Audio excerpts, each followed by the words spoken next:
El huevo de cristal parte 1. Hasta hace un año, había cerca de los 7 cuadrantes, una tiendecilla de aspecto mugriento sobre la que estaba inscrito en letras amarillas borradas por el tiempo el nombre de TKB, naturalista y anticuario. Los objetos expuestos en el escaparate eran curiosamente heterogéneos. Comprendían algunos colmillos de elefante y un incompleto juego de ajedrez, abalorios y armas, una caja con ojos, 2 cráneos de tigre y uno humano, varios monos disecados comidos por la polilla, uno sosteniendo una lámpara, un armario anticuado, un huevo de avestruz o algo así ensuciado por las moscas, algunos aparejos de pesca y una pecera vacía extraordinariamente sucia. También había, al comenzar esta historia, un trozo de cristal tallado en forma de huevo y pulido con un brillo intenso.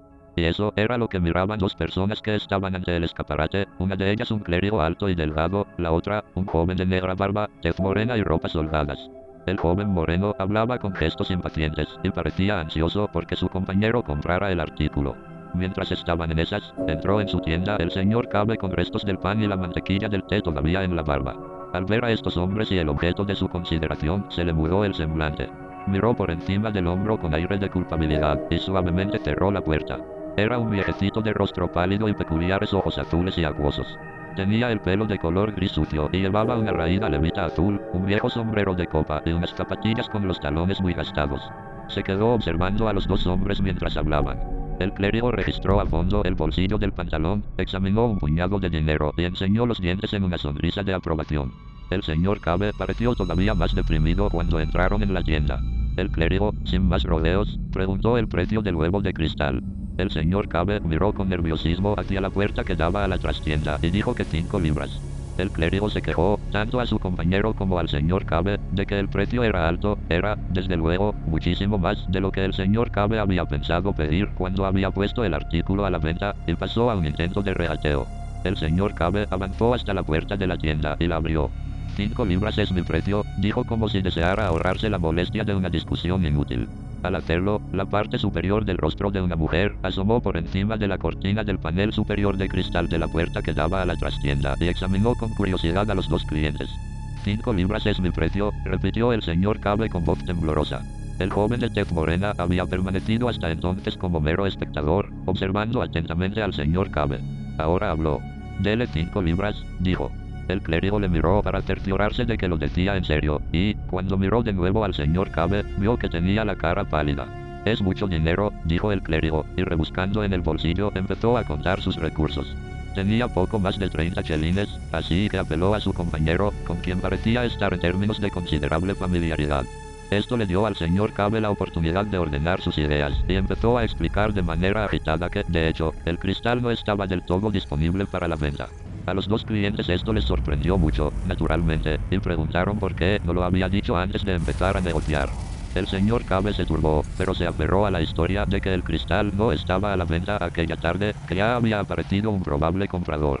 Los 2, tomándolo por un intento de subir todavía más el precio, hicieron ademán de salir de la tienda.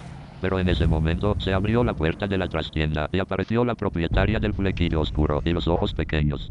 Era una mujer de facciones toscas, corpulenta, más joven y mucho más gruesa que el señor Cabe. Andaba pesadamente y tenía la cara colorada. Ese cristal está en venta, subrayó. Y 5 libras es un buen precio. No sé qué te pasa, Cabe, mira que no aceptar la oferta del caballero. El señor Cabe, muy perturbado por la interrupción, la miró furioso por encima de la montura de las gafas, y, sin excesiva seguridad, reafirmó su derecho a llevar los negocios a su manera. Comenzó un altercado. Los 2 clientes contemplaban la escena con interés y algo divertidos, proporcionando ocasionalmente sugerencias a la señora Cabe.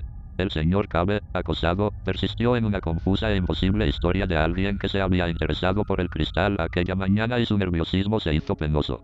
Pero se aferró a su historia con extraordinaria tenacidad. Fue el joven oriental el que puso fin a la curiosa controversia. Propuso que volvieran al cabo de 2 días para dar al pretendido interesado la debida oportunidad. Y entonces, hemos de insistir, dijo el clérigo. 5 libras.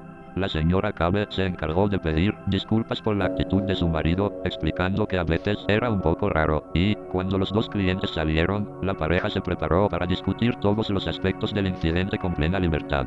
La señora Cabe le habló a su marido en un tono especialmente directo.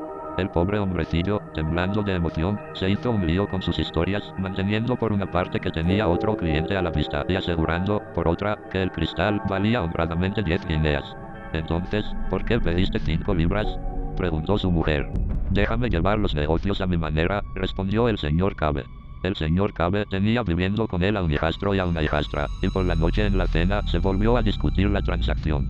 Ninguno de ellos tenía una opinión muy buena de los métodos comerciales del señor Cabe, y esta actuación les pareció el colmo de la locura. Yo creo que no es la primera vez que se niega a vender ese cristal, aseguró el hijastro, un fornido patán de 18 años. Pero, 5 libras. Intervino la hijastra, una joven de 26 años propensa a las discusiones.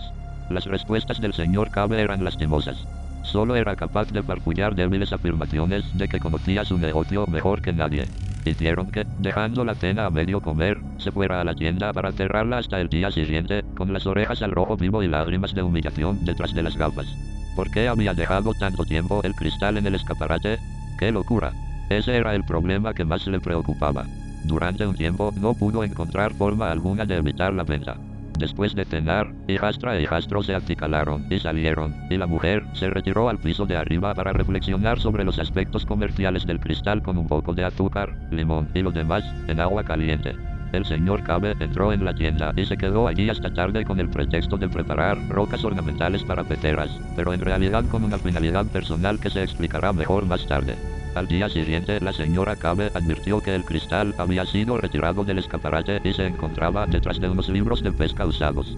Ella volvió a ponerlo en el escaparate, en un lugar destacado, pero no discutió más sobre el asunto, dado que una jaqueca la desanimaba a discutir, al contrario que el señor Cabe, siempre opuesto a las discusiones. El día transcurrió de forma desagradable. El señor Cabe estuvo más abstraído que de costumbre y, al mismo tiempo, excepcionalmente irritable. Por la tarde, cuando su mujer dormía su siesta habitual, retiró de nuevo el cristal del escaparate.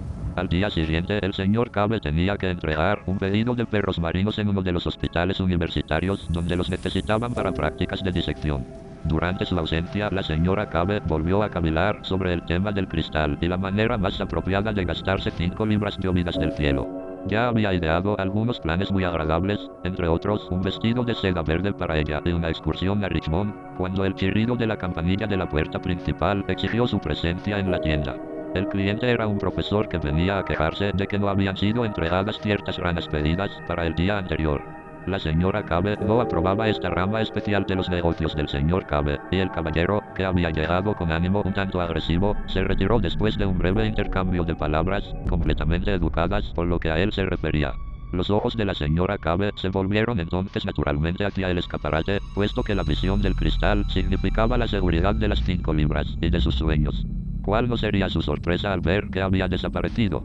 Fue al sitio, detrás de la caja sobre el mostrador, donde lo había descubierto el día anterior.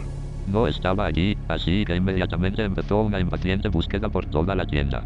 Cuando el señor Cabe volvió de su negocio con los perros marinos hacia las 2 menos cuarto de la tarde, encontró la tienda en cierto desorden y a su mujer, extremadamente exasperada y de rodillas, detrás del mostrador, rebuscando entre sus materiales de taxidermia. Cuando la crispante campanilla anunció su vuelta, asomó la cara por encima del mostrador, acalorada y furiosa, y directamente le acusó de esconderlo. ¿Esconder qué?, preguntó el señor Cabe. El cristal. A lo que el señor Cabe, aparentemente muy sorprendido, corrió al escaparate. ¿No está aquí? ¡Cielos! ¿Qué ha sido de él? Justo entonces, el hijastro del señor Cabe volvió a entrar en la tienda desde la habitación interior. Había llegado a casa un minuto así antes que el señor Cabe, blasfemando a sus anchas. Estaba de aprendiz con un comerciante de muebles usados calle abajo, pero comía en casa y, naturalmente, estaba enojado por no haber encontrado la comida dispuesta. Pero cuando se enteró de la pérdida del cristal, se olvidó de la comida y el objeto de su cólera pasó de su madre a su padrastro. Lo primero que pensaron, desde luego, fue que él lo había escondido. Pero el señor Cabe negó categóricamente todo conocimiento de su destino, ofreciendo voluntariamente su perjura declaración jurada sobre el asunto, y finalmente llegó hasta el punto de acusar primero a su mujer y después a su hijastro de haberlo cogido con vistas a una venta privada. Y así comenzó una discusión extremadamente enconada y exaltada que terminó con la señora Cabe en un estado de nervios muy especial entre la histeria y el frenesí, e hizo que el hijastro llegara por la tarde con media hora de retraso al establecimiento.